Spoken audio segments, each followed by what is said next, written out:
हाँ तो सभी भगत भाइयों को सत साहेब जय बंदी छोड़ की। आज का मेरा वीडियो बनाने का उद्देश्य यही है कि कैसे मानव समाज को धोखा दिया जा रहा है, यानी भक्त समाज को अमृत के स्थान पर विष पिलाया जाता है। सामने जो महान मूर्ति दिख रही है, इन्हें तो आप भली भांति जानते हैं। कौन है ये? बागेश्वर धाम के पीठाधीश्वर धीरेन्द्र कृष्ण शास्त्री। तो देखिए कैसे अमृत के स्थान पर विष दिया जाता है। देखिए इनका ये वीडियो। गपोड़िए बाबा जी।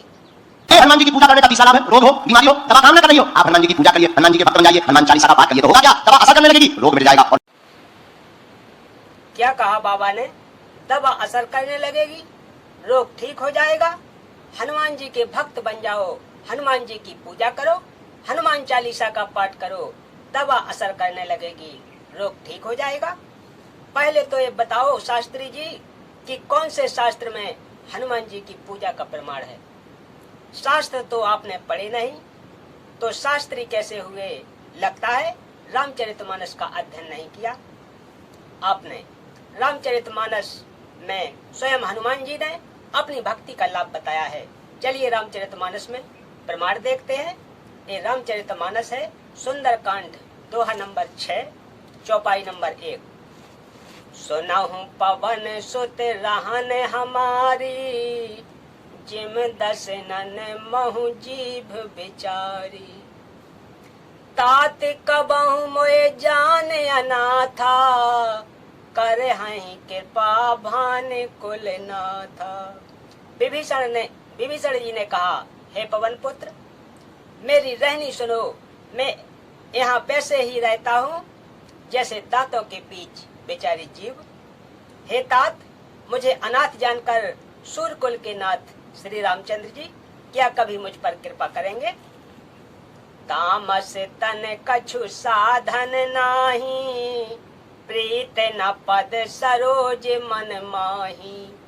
अब मोए भरोसे हनुमंता, बिन हरि कृपा मिलहि नहीं संता। मेरी तामसी राक्षस शरीर होने से साधन तो कुछ बनता नहीं, और ना मन में श्री रामचंद्र जी के चरण कमलों में प्रेम ही है। परंतु हे हनुमान, अब मुझे विश्वास हो गया है कि श्री राम जी की मुझ पर कृपा है, क्योंकि हरि की कृपा के बिना संत नहीं मिलते। जो रघुबीर अनुग्रह कीना, तो तुम्हें मोहे तरस हट दीना।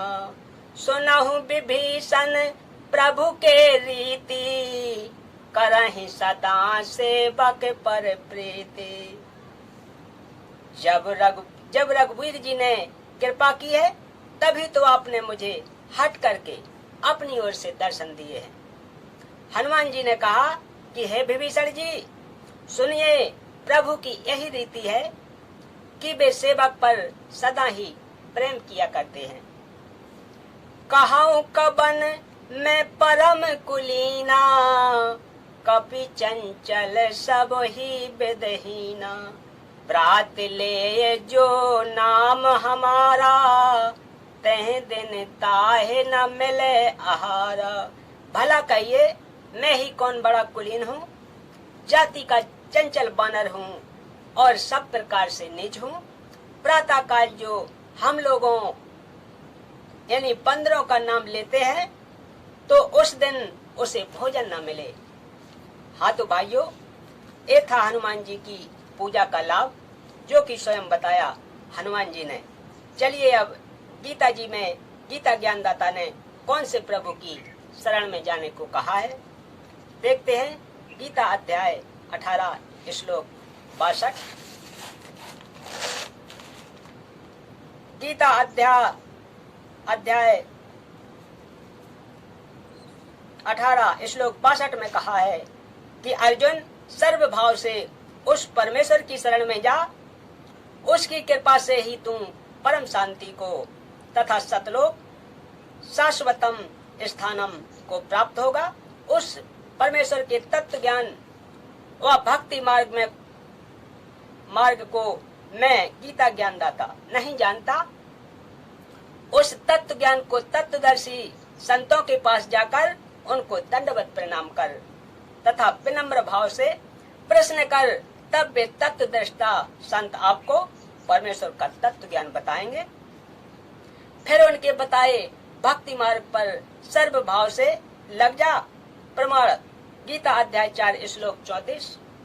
तत्वदर्शी संत की पहचान गीता अध्याय 15 श्लोक 1 में बताते हुए कहा है कि यह संसार उल्टे लटके हुए वृक्ष की तरह है, जिसकी ऊपर को मूल तथा नीचे को शाखा है।